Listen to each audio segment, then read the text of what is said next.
বিসমিল্লাহির রহমানির রহিম। গণভোটের প্রচার ও ভোটারদের উদ্বুদ্ধ করতে গতকাল সোমবার রাজশাহী মেডিকেল কলেজের ডাক্তার কাইসার রহমান চৌধুরী অডিটোরিয়ামে আয়োজিত এক মতবিনিময় সভায় অধ্যাপক আলী রিয়াজ বলেন, ব্যক্তির স্বৈরাচার হওয়ার রোধের জন্যই আইনসভার উচ্চ কক্ষ।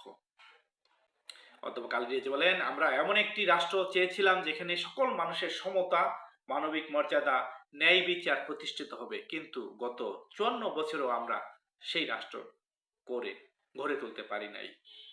আমাদের রাষ্ট্রীয় প্রতিষ্ঠানগুলোকে দলীয় বিবেচনায় ব্যক্তিতান্ত্রিক ক্ষমতার লোভে ধ্বংস করে দেওয়া হয়েছে।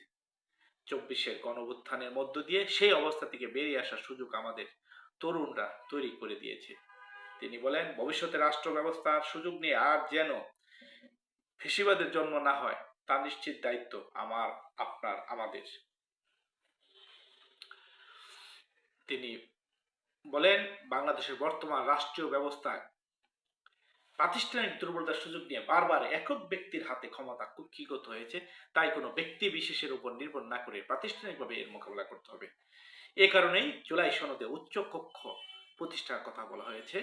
উচ্চ কক্ষ প্রতিষ্ঠিত হলে একদিকে যেমন সকল জনগণ ও সকল দলের প্রতিনিধিত্ব নিশ্চিত হবে, সেই সাথে সংবিধান সংশোধনের ক্ষেত্রে সকলের মতামত প্রতিফলিত হবে।